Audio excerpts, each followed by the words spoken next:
corazón.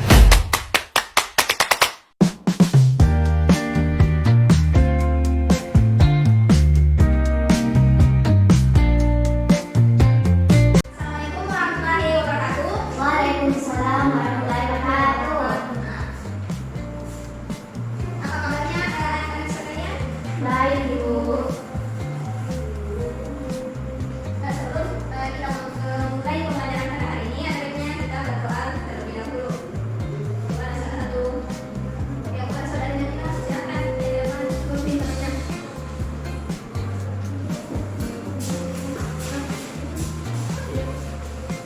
Baik, sebelum kita mulai pembelajaran hari ini, sebaiknya kita membaca doa.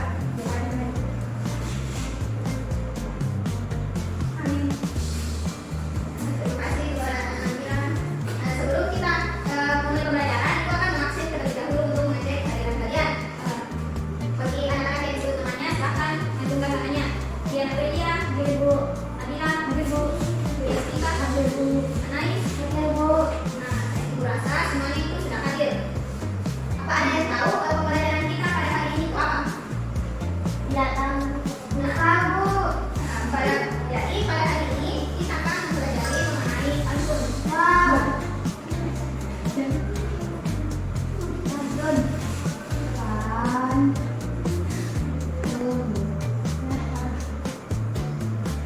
Nah, adapun tujuan pembelajaran kita pada hari itu melalui kegiatan membahas karya sastra pilihan yang berupa pantun, peserta didik dapat mencari tahu secara sendiri apa itu pantun.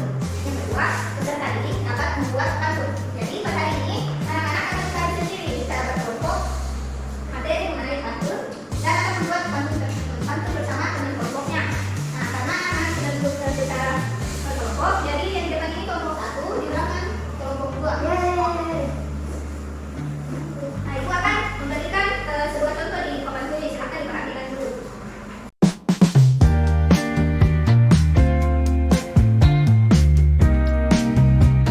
Jadi, jika anak-anak memperhatikan bacaan di atas ini, pertanyaan apa yang bisa timbul di pikiran anak-anak? Kenapa bisa disebut pantun itu, Guru? Nah, yang pertama, kenapa bisa disebut pantun? Apakah anak-anak sudah tahu apa itu pantun? Belum. Nah, jadi yang pertama anak cari itu apa itu pantun?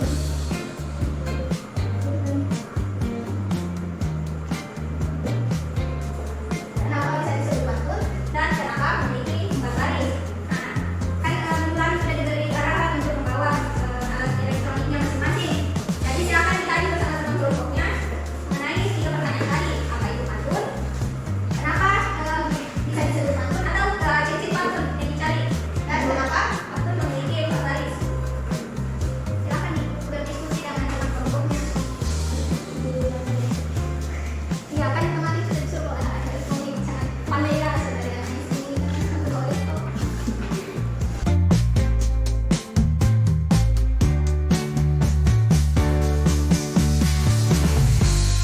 Nah, siapa kelompok yang ingin naik dulu? Nice.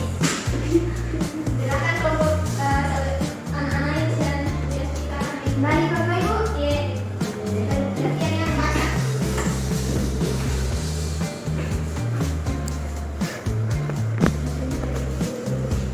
Akan kami dari kelompok 2 akan membacakan apa yang telah kami cari di satu terkait dengan pantun.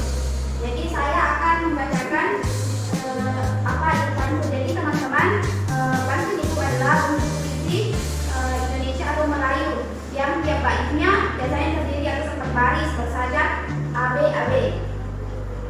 Nah, selanjutnya yaitu ciri-ciri pantun. Ciri-ciri pantun ada 5, yaitu setiap barisnya terdiri dari 4 baris dan setiap barisnya terdiri dari 28 sampai 12 kata. Sedangkan sayapnya adalah AB dan terdiri dari 2 bagian, yaitu lampiran dan baris pertama dan kedua dan bagian isi di baris ketiga dan keempat. Kalau contohnya ada yang bisa bacakan? Saya Ibu, silakan belajar ya. Jadi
punya kekurangan, jangan jadikan sebagai hinaan.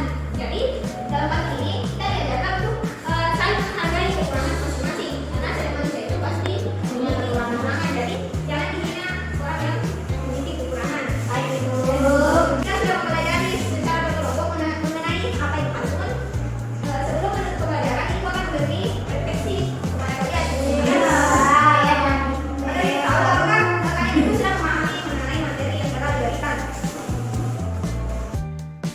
Yang dibagikan terdapat dua pantun. Pantun pertama itu jalan-jalan ke kota Surabaya. Jangan lupa mengisi dompet. Kalau kamu sedang bingung, jangan lupa membaca buku. Adapun pantun kedua, pagi-pagi makan buah asin. Jangan dimakan sama kulitnya. Bagaimana pula kau ini? Satu tambah satu masa tak bisa? Ya. Banyak lagi Bu. Silakan dikerjakan dulu di dalam tugas refleksinya. Di situ mana yang disebut pantun.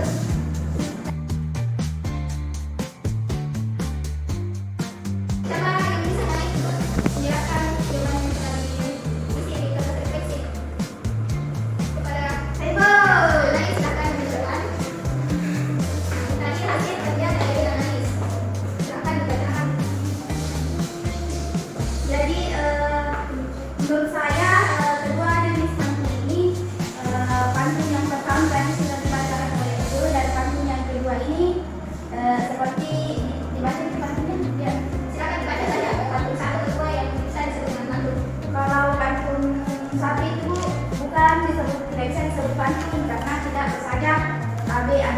Sedangkan pantun kedua itu bisa disebut pantun karena bersajak AB, yaitu kalimat pertamanya diakhiri huruf I, kalimat keduanya diakhiri huruf A, begitupun di bawahnya diakhiri huruf I dan huruf A juga.